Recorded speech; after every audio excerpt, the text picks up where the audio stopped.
رحمت للعالمین جناب محمد رسول اللہ صلی اللہ علیہ وسلم کی ذات گرامی پر، جو ہم سب کے آخری نبی ہیں، میرے بھائیوں، دنیا کے اندر اب کوئی نبی نہیں آئے گا۔ نبیوں کا سلسلہ منقطع اور ختم ہو چکا ہے۔ جس طرح اللہ رب العالمین ہے، اسی طرح محمد صلی اللہ علیہ وسلم رحمت للعالمین ہیں، خاتم النبیین ہیں۔ آپ کو اللہ نے آپ کے اوپر دین مکمل کر دیا، اور دنیا کے اندر آپ رہ کر کے لوگوں کو دین کی تمام باتیں آپ نے بتا دی۔ دین ہم تک پہنچ چکا ہے، قرآن ہمارے پاس موجود ہے۔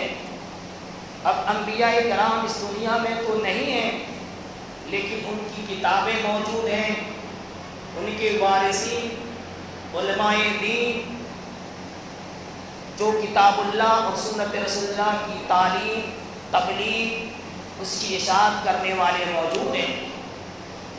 جیسے کہ کما حق کرو ہم تک پہنچتا رہتا ہے۔ ہم کل قیامت کے دن اللہ کے سامنے عذر پیش نہیں کر سکتے ہیں کہ ہم تک صحیح دین نہیں پہنچا۔ میرے بھائیوں، میں عرض یہ کر رہا ہوں یا کرنا چاہتا ہوں کہ جیسے کہ آپ سبھی کو معلوم ہے کہ ہم سب سے شوال کا مہینہ ختم ہو گیا۔ آج 2 ذوی القعدہ ہے، اس کے بعد ذوی الحجہ آئے گا، جس کی 10ویں تاریخ کو یوم النحر کہلاتا ہے اور 9ویں تاریخ کو یوم عرفہ کہلاتا ہے۔ وہ 10 دنوں کی بڑی فضیلت ہے، انشاءاللہ میں آپ کو بتاؤں گا۔ مختصراً جو باتیں حج اور عمرہ کے مسائل پر مختصر باتیں رہ گئی تھیں، اسی کو میں آج اس آخری جمعہ اس موضوع پر میرا بیان ہے۔ آپ کو معلوم ہے کہ آپ صلی اللہ علیہ وسلم نے جو حج کیا اسے حجۃ الوداع کے نام سے جانتے ہیں، یا حجۃ الاسلام کے نام سے جانتے ہیں۔ امام ابن کثیر رحمہ اللہ نے رقم تراز ہے کہ حجۃ الوداع اس لیے کہتے ہیں کہ آپ صلی اللہ علیہ وسلم کا یہ آخری حج تھا، پہلا اور آخری حج۔ نبوت کے، ہجرت کے 9ویں سال جب حج کا حکم ہوا اور آپ نے حضرت ابوبکر صدیق رضی اللہ عنہ کو امیر حج کا امیر مقرر کر کے مکہ روانہ کیا اور اعلان کر دیا کہ اب کے بعد، اس سال کے بعد مکہ میں نہ کوئی مشرک داخل ہوگا، نہ کوئی ننگا طواف کرے گا۔ تو سن 10 ہجری کے بعد آپ نے اپنا حج کا اعلان کر دیا۔ آپ کے اس اعلان کو سن کر کے کثیر تعداد میں صحابہ کرام نے آپ کے ساتھ حج کی نیت کی اور آپ کے ساتھ حج کرنے کے لیے روانہ ہوئے۔ لیکن جس سال آپ حج کی نیت کیا، یعنی وہ ذوی القعدہ کا مہینے میں آپ سفر کے لیے آخری مہینے کی بالکل آخری، یعنی 26 یا 25 تاریخ کو ذوی القعدہ کا مہینہ اتوار یا جمعرات کے دن، الگ الگ مورخی نے لکھا، آپ روانہ ہوئے۔ تو اس وقت وہاں پر ایک وبا پھیلی ہوئی، چیچک، یہ خسرہ کی بیماری۔ اس وبا کی وجہ سے، اس بیماری کی وجہ سے صحابہ کرام کی کثیر تعداد آپ صلی اللہ علیہ وسلم کے ساتھ حج کرنے سے محروم رہ گئے، جن کو بڑی افسوس ہوا۔ آپ صلی اللہ علیہ وسلم نے فرمایا، ان کو تسلی دیتے ہوئے کہ جو لوگ میرے ساتھ حج کرنے سے محروم رہ گئے، وہ بعد میں حج کر لیں، وہ بھی ٹھیک ہے، یا رمضان میں عمرہ کر لیں، وہ بھی ٹھیک ہے۔ اسی لیے آپ نے فرمایا کہ رمضان کا عمرہ حج کے برابر ہے، اور ایک حدیث میں میرے ساتھ حج کرنے کے برابر ہے۔ اس موقع پر آپ نے فرمایا تھا کہ جس نے رمضان میں عمرہ کر لیا، گویا کہ اس نے حج کر لیا، یا گویا کہ اس نے میرے ساتھ حج کر لیا۔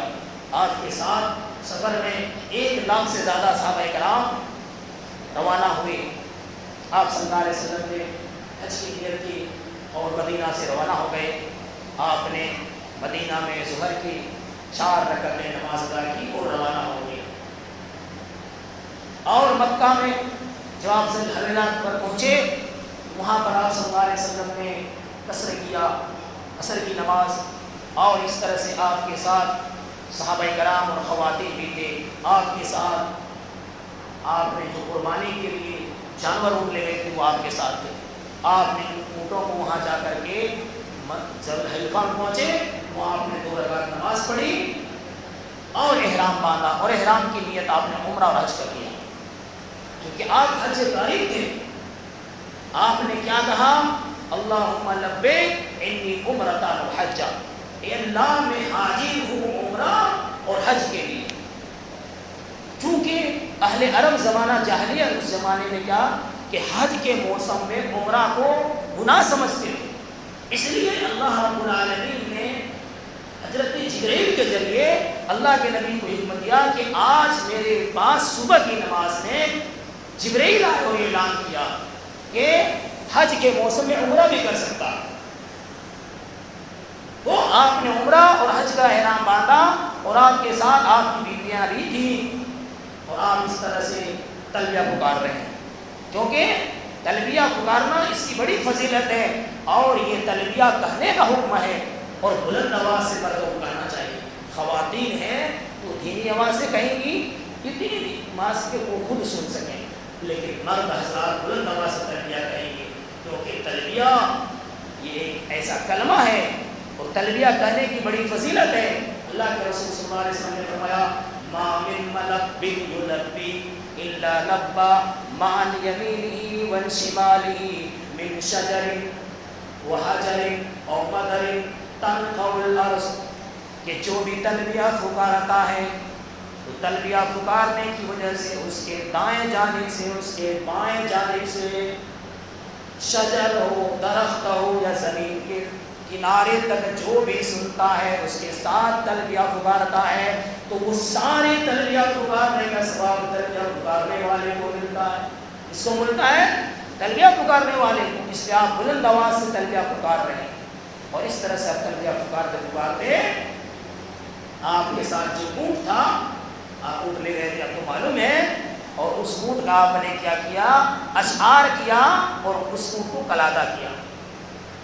قلادہ بولتے ہیں کہ اونٹ کو جوتے کا ہار گردن میں ڈال دے، اس لیے تاکہ وہ اونٹ اگر گم ہو جائے تو یا ادھر ادھر راستہ بھٹک جائے تو لوگوں کو معلوم ہو جائے کہ یہ ہدیے کا جانور ہے، قربانی کا جانور ہے، اس کو چھیڑا نہیں جائے اور اس کو مکہ کی راہ لگا دیا جائے. اس کو بولتے ہیں قلادہ.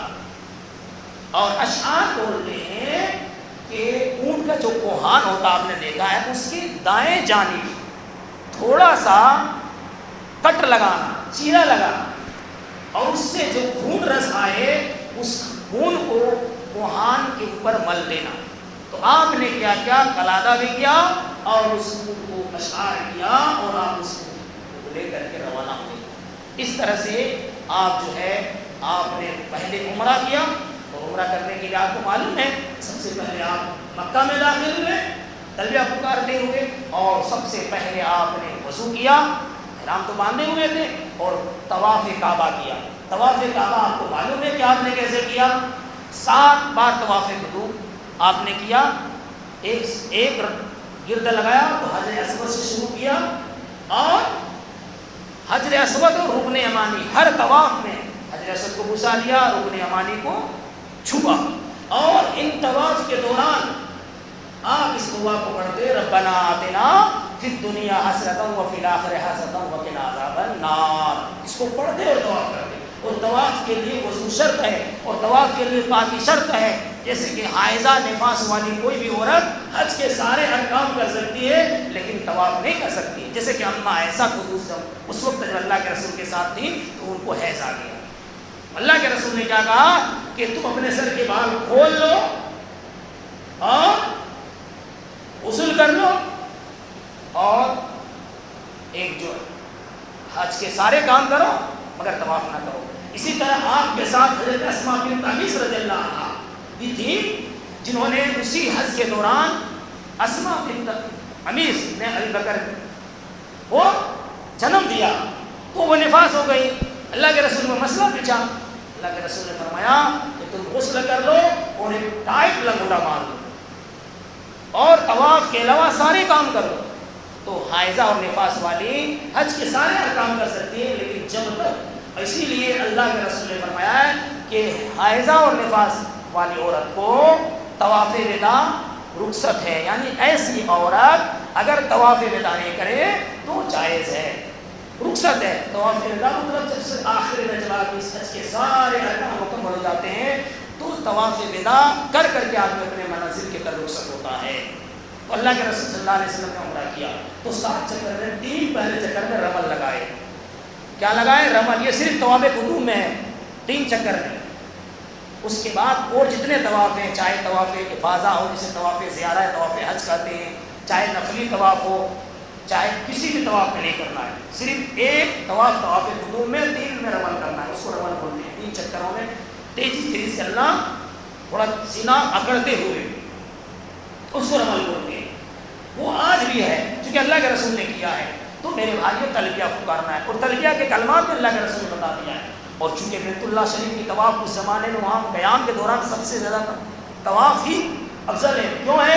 اس لیے کہ اللہ کے رسول من طاف بالبیت العتیق وصلی رکعتین، چونکہ طواف کرنے کے بعد آدمی 2 رکعت نماز پڑھتا ہے. جس نے طواف کر لیا کعبہ کا اور 2 رکعت نماز پڑھ لی، کانا کعب کے رکعت غلام، اس کو ایک غلام آزاد کرنے کا ثواب ملے گا. تو آپ کو معلوم ہے کہ آپ نے 7 طواف کیا. اچھا، کعبہ کا طواف میں ایک کا نام ملتزم. کیا نام ہے؟ ملتزم. جس پر آدمی اپنے ہاتھ اور بازو اور چہرہ اور سینہ کو چپٹ جاتا ہے، جیسے ایک بچہ کو دے گا ماں کیسے چپٹتا ہے، اس ملتزم پر آدمی کو چمٹ کر کے خوب رونا چاہیے. اللہ کے رسول نے اس کو ملتزم بولتے ہیں، ہے نا. تو یہ رکن یمانی ملتزم اور حضرت وغیرہ کا مسئلہ آپ کو سمجھایا گیا. اس طرح آپ نے عمرہ کیا. طواف ہونے کے بعد آپ صفا مروہ کا صحیح کیا اور پھر آپ نے جو ہے حجامات بنوائے، آپ نے قربانی کی اور آپ کا عمرہ مکمل ہو گیا. پھر آپ آڑا جیلا سے حج شروع کر دیے. چونکہ حج قارن تھے اس لیے آپ نے عمرہ کا احرام آپ نے کھولا نہیں. آپ احرام کی حالت میں رہے، لیکن جو صرف عمرہ کرتا ہے وہ احرام کھول سکتا ہے اور پھر حج کے لیے احرام باندھے گا. چونکہ اللہ کے رسول نے ایک ساتھ عمرہ حج کا نیت کی تھی، اس لیے آپ نے لبیک اللہم عمرۃ و حجن کی نیت الفاظ سے کر. اور حج میں ہی ایک ایسا مسئلہ ہے جس میں الفاظ سے نیت کر سکتا ہے، چونکہ شریعت میں اس کی اجازت ہے. تو شریعت میں جائز اس لیے جائز ہے، اور نہیں ہے تو نہیں. اور تو آپ نے پھر حج 8 ذوالحجہ سے کیا. اور 8 ذوالحجہ سے پہلے آپ کہاں گئے؟ سب سے پہلے آپ عرفات، میدان منا میں، عرفات میں، مزدلفہ میں. اور آپ نے سب سے پہلے وہاں 5 وقت کی نمازیں ایک پڑھی، ظہر، عصر، مغرب، عشاء اور فجر، جن میں 4 نمازیں قصر کر کے پڑھی. 4 نمازوں میں ظہر میں، عصر میں، مغرب میں، عشاء میں قصر کی، فجر میں نہیں قصر کی. اس طرح سے پھر آپ وہاں سے روانہ ہوئے اور عرفات میں جانے کے بعد آپ نے وہاں پر، چونکہ 9 تاریخ کو عرفات ہوتا ہے، 9 تاریخ عرفات میں آپ نے سورج طلوع ہونے کے بعد نکلے اور وہاں پھر آپ نے ظہر عصر پڑھی. بلال اذان دیے، ایک اذان اور 2 اقامت سے، وہاں بھی آپ نے ظہر عصر کا قصر کی. اور پھر اس طرح سے آپ جو ہے سورج طلوع ہونے کے بعد وہاں قیام کیا اور پھر آپ میرا روانہ ہوئے. عرفات میں آپ نے خطبہ بھی دیا. اس درمیان اس خطبے میں آپ صلی اللہ علیہ وسلم نے بہت ساری باتیں بتائیں، جن میں ایک بات یہ بتائی کہ ایک مسلمان کے خون اور مال دوسرے مسلمان پر اس طرح حرام ہے جس طرح کہ آج کے دن اس شہر کی حرمت ہے. آج کے دن اس مہینے میں اس شہر کی حرمت ہے. اس شہر کی حرمت تو ہے لیکن اس مہینے کی میں اور حرمت ہے، چونکہ یہ حرمت والے مہینے ہیں. اور اس بہت ساری باتیں بتائی جن میں آپ نے یہ بھی بیان کیا کہ تم عورتوں سے ڈرو، عورتوں کے تو تم نے ان کے شرمگاہ کو اللہ کے کلام سے، نکاح سے تم نے حلال کیا ہے، ان سے تم ڈرو، اللہ کے ان کے حق کی ناتلفی نہ کرو. اور عورت کو بھی اس بات سے ڈرنا چاہیے کہ وہ اپنے بستر میں اپنے شوہر کے علاوہ کسی اور کو آنے نہ دے جو اس کے شوہر نامسند نہ کرے. اور اگر اس کا شوہر اس طرح دیکھ لے تو ان کے ماں کو مارے، ایسا نہ مارے کہ ان کی ہڈی وغیرہ ٹوٹ جائے. اور بہت ساری باتیں انہیں میں سے آپ نے فرمایا کہ کیا میں نے ساری باتیں تم لوگ کو نہیں پہنچا دی؟ میں اللہ کا پیغام تم تک نہیں پہنچایا؟ کہا کہ ہاں آپ نے پہنچا دیا۔ آپ نے انگلی آسمان کی طرف اٹھائی اور کہا اللہ گواہ رہنا، اے اللہ گواہ رہنا، اے اللہ گواہ رہنا، 3 بات آپ نے بیان فرمائی۔ میرے بھائیوں، اس طرح سے آپ نے 10 ذی الحجہ کو بھی یوم، جس کو یوم الحج کہتے ہیں، یوم عرفہ ہی میں نہیں، یوم عرفہ جس کو عرفہ بولتے ہیں، یوم الحج و یوم عرفہ یہ سب اصل حج ہے۔ عرفہ میں اگر قیام نہیں کیا تو حج ہی نہیں ہوگا۔ وہاں پر اس دن آپ صلی اللہ علیہ وسلم نے خطبہ دیا تو آپ جس اونٹنی پر قصوہ اونٹنی پر سوار تھے، اس خطبہ کے دوران آپ کے سامنے فضیل رضی اللہ عنہ نے دودھ کا پیالہ پیش کیا، آپ نے پیا دودھ۔ چونکہ یوم عرفہ کا روزہ حاجیوں کے لیے رکھنا حرام ہے، کہ آپ نے دودھ پی کر کے بتا دیا کہ حاجیوں کے لیے یوم عرفہ کا روزہ رکھنا حرام ہے، تو آپ نے خطبہ دیا اور دودھ بھی پیا۔